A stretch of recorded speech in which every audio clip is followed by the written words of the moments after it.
फरसल कुलगाम में ग्रेनेड हमला हुआ है। नामालूम अफराद ने ग्रेनेड फेंका। हमले में किसी जानी और माली नुकसान की खबर नहीं है। सिक्योरिटी फोर्सेस ने इलाके का मुहासरा कर लिया है। काफी अहम खबर इस वक्त की आपको बता रहे हैं। पुलिस पोस्ट फरसल कुलगाम में ग्रेनेड हमला हुआ है। नामालूम अफराद ने ग्रेनेड फेंका है। पुलिस पोस्ट पर हमले में किसी जानी और माली नुकसान की खबर नहीं है। आपको बता दें, सिक्योरिटी फोर्सेस ने इलाके का मुहासरा कर लिया है। मजीद तफसीलात का भी इंतजार है। आपको बता दें कि नामालूम अफराद ने पुलिस पोस्ट फरसल कुलगाम में ग्रेनेड हमला किया है। हमले में किसी जानी और माली नुकसान की खबर नहीं है। तमाम सिक्योरिटी फोर्सेस ने इलाके का मुहासरा कर लिया है। हमारे नुमाइंदे ज़हूर इस वक्त हमारे साथ जुड़ चुके हैं। ज़हूर, पुलिस पोस्ट पर हमला हुआ है, क्या कुछ अपडेट है? देखिए मुनज़्ज़ा, ये अभी का वाकया है। यहाँ पुलिस पोस्ट फरसल जो है ये कुलगाम का एक इलाका है जी, और तहसील हेडक्वार्टर है फरसल। और यहाँ पे अभी हमें इत्तला मौसूल हुई है कि यहाँ पे एक ग्रेनेड हमला हुआ है जी, जिसके नतीजे में अभी तक जो हमें इत्तला मौसूल हुई है उसमें किसी भी जानी नुकसान की कोई इत्तला नहीं है जी। फोर्सेज ने पूरे इलाके का मुहासरा किया है और जो फोर्सेज है वो जगह पे पहुंची हुई है और वहाँ पे कॉर्डन ऑफ किया है पूरे इलाके का और मुहासरा करके जो है तलाशी कार्रवाई शुरू की है। और जो हमलावर है, हमलावर को ढूंढ निकालने की कोशिश कर रही है सिक्योरिटी फोर्सेज। फिलहाल अभी जो इत्तला मौसूल है हमें, उसके मुताबिक किसी भी शख्स के, किसी भी जो सिक्योरिटी फोर्स एहलकार है उसके जख्मी होने की कोई इत्तला मौसूल हमें नहीं हुई है। जी मुनज़्ज़ा। बिल्कुल ज़हूर, बेहद शुक्रिया आपका। आगे बढ़ते हैं। सीबीआई ने रोशनी एक्ट मामले में 3 अलहदा केस दर्ज किए हैं। सीबीआई ने जम्मू कश्मीर हाईकोर्ट के अहकामात की रोशनी में केस दर्ज किए हैं। हुकाम के मुताबिक पहला केस महकमे रेवेन्यू जम्मू के नामालूम ओहदेदारों के खिलाफ दर्ज किया गया है। दूसरा केस महकमे रेवेन्यू सांबा के अफसरों और ओहदेदारों और तीसरा केस गांधीनगर जम्मू के रहने वाले एक शख्स और रेवेन्यू के चंद हुकाम के खिलाफ दर्ज किया गया है। नामालूम रेवेन्यू ओहदेदारों पर इल्जाम है कि उन्होंने कवायद और जवाबित को नजरअंदाज करते हुए सरकारी जमीन को गैरकानूनी तरीके से लोगों के हवाले किया था। हमारे नुमाइंदे समीर भट्ट इस वक्त हमारे साथ जुड़ चुके हैं। समीर, ये बताया कि इस पूरे मामले में 3 केस दर्ज हो चुके हैं। अभी तक की जो भी कार्रवाई हुई है उससे क्या कुछ तफसीलात मिल पाए हैं और आगे इस पूरे मामले में किस तरह से मजीद कार्रवाई हो सकती है?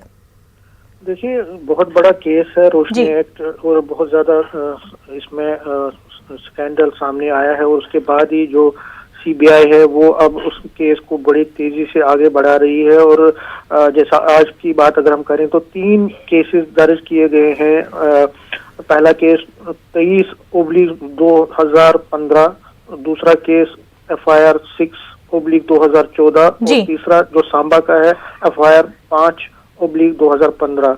तो ये तीनों केसेस में जो पहला जो रेवेन्यू ऑफिशियल्स के खिलाफ केस किया गया है 23/2015, उसमें कहा गया है कि कई जो ऑफिशियल्स हैं जिनका नाम मेंशन नहीं है, उन्होंने वायलेशन की है रूल्स और रेगुलेशंस की, जो रोशनी एक्ट के जो रूल्स बनाए गए थे, लैंड एक्ट के रूल्स थे, उनकी सरासर उन्होंने वायलेशन की। और वायलेशन करने के बाद उन्होंने जो इन्फ्लुएंशियल लोग थे, जो बहुत रसूखदार लोग थे, उनको ये जमीन अलॉट कर दी मॉनेटरी बेनिफिट्स के लिए। दूसरा केस जो है FIR 6/2015, वो भी जम्मू का है। उसमें कहा जा रहा है कि गांधीनगर का एक इन्फ्लुएंशियल आदमी है, उसने एक जगह पे 5 कनाल और दूसरी जगह पे 2 मरला जमीन जो है वो ली है। और इसमें भी कई ऑफिशियल्स ने जो है पूरी वायलेशन की है जमीनी एक्ट की, जो रोशनी एक्ट था उसकी वायलेशन की है। और तीसरा डिस्ट्रिक्ट सांबा का जो FIR 5/2015, उसमें भी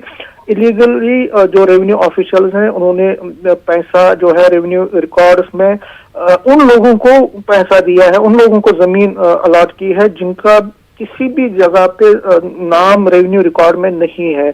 तो सरासर एक वायलेशन की गई है, खुला वायलेशन हुई है रोशनी एक्ट की, लैंड एक्ट की। तो बहुत तेजी से, जिस तरह मैंने कहा कि क्योंकि हाईकोर्ट जो है जम्मू कश्मीर हाईकोर्ट इसकी पूरी निगरानी कर रही है और हाईकोर्ट ने सीबीआई को कहा है कि किसी भी आदमी को बख्शा नहीं जाए। बिल्कुल समीर, और काफी हाई प्रोफाइल केस है। इस केस में कई बड़े नाम भी सामने आ सकते हैं। आगे इस पूरे मामले पर किस तरह से कार्रवाई होती है वो देखना होगा। काफी शुक्रिया आपका समीर। आगे बढ़ते हैं, मरकजी वजीर रविशंकर प्रसाद ने कांग्रेस को आड़े हाथों लिया है। रविशंकर प्रसाद ने सोनिया गांधी और राहुल गांधी से पूछा कि क्या कांग्रेस दफा 370 को बहाल कराना चाहती है। उन्होंने सवाल किया कि क्या कांग्रेस फारूक अब्दुल्ला और महबूबा मुफ्ती के हालिया मौक़िफ़ की हिमायत करती है। कि आर्टिकल 370 को रेस्टोर करने के लिए हमें चीन का भी हेल्प लेना पड़े तो हम लेंगे। फारूक अब्दुल्ला और महबूबा मुफ्ती जी का स्टेटमेंट है, won't host host try colour unless JNK flag is restored. ये महबूबा जी का स्टेटमेंट है। तो कांग्रेस पार्टी भी इनके साथ खड़ी हो गई है। श्रीमती सोनिया गांधी, श्री राहुल गांधी, कृपया साफ साफ बताइए, कांग्रेस पार्टी आर्टिकल 370 को दोबारा रेस्टोर करने के साथ है। नंबर 2, क्या कांग्रेस पार्टी फारूक अब्दुल्ला के उस स्टेटमेंट का समर्थन करती है कि धारा 370 को वापस लाने के लिए हम चाइना का समर्थन लेंगे? क्या कांग्रेस पार्टी उस वक्तव्य का समर्थन करती है महबूबा जी के कि जब तक JNK का झंडा हमें फहराने का अधिकार नहीं मिलेगा तब तक हम तिरंगा नहीं फहराएंगे? ये जबरदस्त देश विरोधी बातें हैं और कांग्रेस पार्टी जवाब दे इसका। उनके प्रदेश के अध्यक्ष वहां पर बैठे हैं उस अलायंस में, तो हम चाहेंगे कांग्रेस पार्टी इसका जवाब दे। वहीं बीजेपी के तर्जुमान संबित पात्रा ने गुपकार अलायंस और कांग्रेस को शदीद तनकीद का निशाना बनाया। संबित पात्रा ने कहा कि जम्मू कश्मीर में DDC इंतखाबात में गुपकार अलायंस के साथ कांग्रेस भी चुनाव लड़ रही है। उन्होंने कहा कि कांग्रेस का एक ही एजेंडा है और वो दफा 370 को वापस लाना है। बीजेपी तर्जुमान ने कहा कि गुपकार इत्तेहाद में एक ऐसी पार्टी भी है जो चीन के साथ मिलकर दफा 370 वापस लाना चाहती है। उन्होंने कहा कि महबूबा मुफ्ती तिरंगा उठाना नहीं चाहती है। PDP सदर महबूबा मुफ्ती ने मरकजी सरकार पर यहां की अराजी से यहां के ही बाशिंदों को बेदखल करके जमीन हड़पने का मंसूबा अमलाने का इल्जाम लगाया है। पहलगाम में अपने दौरे के दौरान महबूबा मुफ्ती ने कहा कि मरकजी सरकार फॉरेस्ट राइट्स एक्ट को लागू करने के बजाय यहां के बाशिंदों, जिनमें गुजर बकरवाल शामिल है, जमीन छीन रही है। उनका इल्जाम है कि इससे ये बात आया होती है कि नाजायज तजावुजात मुखालिफ मुहिम के नाम पर कोई अवाम मुखालिफ मंसूबा अमलाया जा रहा है। महबूबा मुफ्ती ने पहलगाम, लदरू, आड़ू वैली समेत कई इलाकों का दौरा किया। यहां हाल ही में इंतजामिया ने सरकारी और जंगलाती अराजी से नाजायज कब्जों को हटाने के लिए मुहिम का आगाज किया है। मुफ्ती ने मुतासरा अफराद से मुलाकात करके ये मसला सरकार के साथ उठाने का यकीन दिलाया है। जैसे डोमिसाइल लॉ इन्होंने ख़त्म कर दिया हमारा, तो पूरे मुल्क से ये लोगों को यहाँ लाना चाहते हैं, और मगर जो यहाँ के रहने वाले उनको खदेड़ना चाहते हैं। ये खाली यहाँ का हाल नहीं है, आप जम्मू में बटंडी देखिए, सुजवा देखिए, छट्टा देखिए। ये सर्दी में कहाँ जाएंगे? इनको कोई अल्लाह ताला का खौफ भी नहीं है। इनको कहाँ जाएंगे ये लोग इस वक्त बच्चे लेके? जो गुजर बकरवाल कम्युनिटी है, ये बहुत ही वफादार लोग हैं, बहुत ही अमन पसंद लोग हैं। They have always opted for piece, but I think कि इनको ज़बरदस्ती धकेला जा रहा है कि ये कोई सख्त कदम उठाने के लिए मजबूर ना हो जाएं। तो इसलिए मैं मरकज़ी सरकार से कहना चाहती हूँ, जिनकी आज यहाँ सरकार चल रही है, कि ये जो गुजर बकरवाल नोमैड्स कम्युनिटी है, इनके साथ छेड़छाड़ मत कीजिए। इसके नताइज आपको बहुत ही ज़्यादा ख़तरनाक भुगतने पड़ेंगे। ये इन जंगलों के रखवाले हैं, ये यहाँ इनके जद अजदाद सैकड़ों सालों से यहाँ रह रहे हैं। पहले ही आपने 24,000 कनाल ज़मीन जो है वो इंडस्ट्रीज़ को दे दी है। वो जंगल है, हमारा सरमाया है, और आज आप इन लोगों को यहाँ से खदेड़ के, यहाँ से इनको निकाल के किसको ये ज़मीन देना चाहते हैं? गुजर बकरवाल कॉन्फ्रेंस के जनरल सेक्रेटरी यासीन पोसवाल ने पहलगाम और दीगर जंगलाती अराजी में गुजर बकरवालों के अराजी कोठों को हटाने की तनकीद की है। पोसवाल ने हुकूमत से मुतालबा किया है कि जम्मू कश्मीर में फॉरेस्ट एक्ट को लागू किया जाए ताकि जंगलात का तहफ़्फ़ुज़ यकीनी बनाने के साथ साथ इन जंगलात पर मुनहसर गुजर बकरवाल आबादी को राहत मिले। पोसवाल ने LG से मुदाखलत की अपील की है।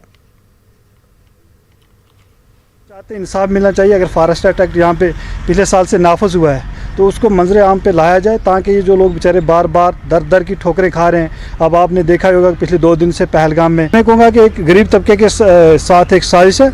मैं LG इंतज़ामिया से एक यहाँ के जो कश्मीर के या पूरे जम्मू कश्मीर के बाकी डिविजनल कमिश्नर जम्मू या डिविजनल कमिश्नर कश्मीर से भी इस्तदा करता हूँ कि फॉरेस्ट डिपार्टमेंट पे रोक लगाई जाए और जो गरीबों के साथ इस वक्त छेड़खानी हो रही है इसको फौरी तौर बंद किया जाए। वादी के मुख्तलिफ इलाकों में वक्त से पहले बर्फबारी हुई है। बर्फबारी से जहां आमदोरफ्त पर असर पड़ा है, वहीं इंतजामिया के दावों की पोल खुल गई है। बिजली की आंख मिचोली, पानी की अदम दस्तियाबी और राब्ते सड़क से बर्फ की सफाई को लेकर अवाम परेशान है। लेकिन बर्फबारी में बच्चों को खेलने का मौका मिल गया है। कोरोना के दौर में बढ़ती सर्दी को लेकर भी माहिरीन तशवीश का इजहार कर रहे हैं और लोगों को मुहतात रहने का मशवरा दे रहे हैं। देखिए रिपोर्ट।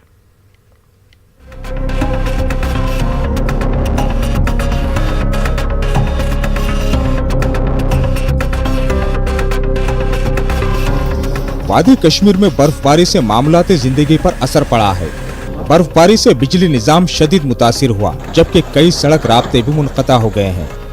जवाहर टनल के आर पार बर्फबारी और बारिश के नतीजे में जम्मू श्रीनगर कौमी शाहरा पर दिन भर ट्रैफिक की आमदोरफ्त मुतासिर रही, जिसकी वजह से काजीगुंड और रामबन के बीच में हजारों मुसाफिर और माल बरदार गाड़ियां दरमानदा रही। दरमानदा मुसाफिरों को शदीद सर्दी के बाइस काफी मुश्किलात का सामना करना पड़ा, जबकि मुसाफिरों ने इल्जाम लगाया कि हुक्काम की जानिब से उन्हें राहत पहुंचाने के लिए कोई कदम नहीं उठाया गया था।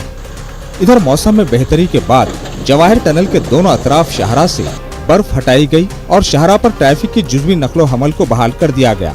दरमानदा मुसाफिरों ने शाहरा को मुकम्मल बहाल करके उन्हें आगे जाने की इजाजत देने का मुतालबा किया। दरी असना ट्रैफिक हुक्काम का कहना है कि मौसम साजगार रहा तो आज रात तक कौमी शाहरा को मुकम्मल तौर पर बहाल किया जाएगा। ट्रैफिक हुक्काम ने मुसाफिरों को फिलहाल कौमी शाहरा पर सफर न करने की सलाह दी है। मौसम बेहतर रहने की सूरत में कल छोटी गाड़ियों को श्रीनगर से जम्मू और बड़ी गाड़ियों को जम्मू से श्रीनगर की जानिब जाने की इजाजत होगी। खाने के लिए मेरा नहीं, पानी पीने के लिए मेरा नहीं, कुछ है कोई साधन नहीं है, नहीं कपड़े हमारे पास। 2 दिन हो गए 3 दिन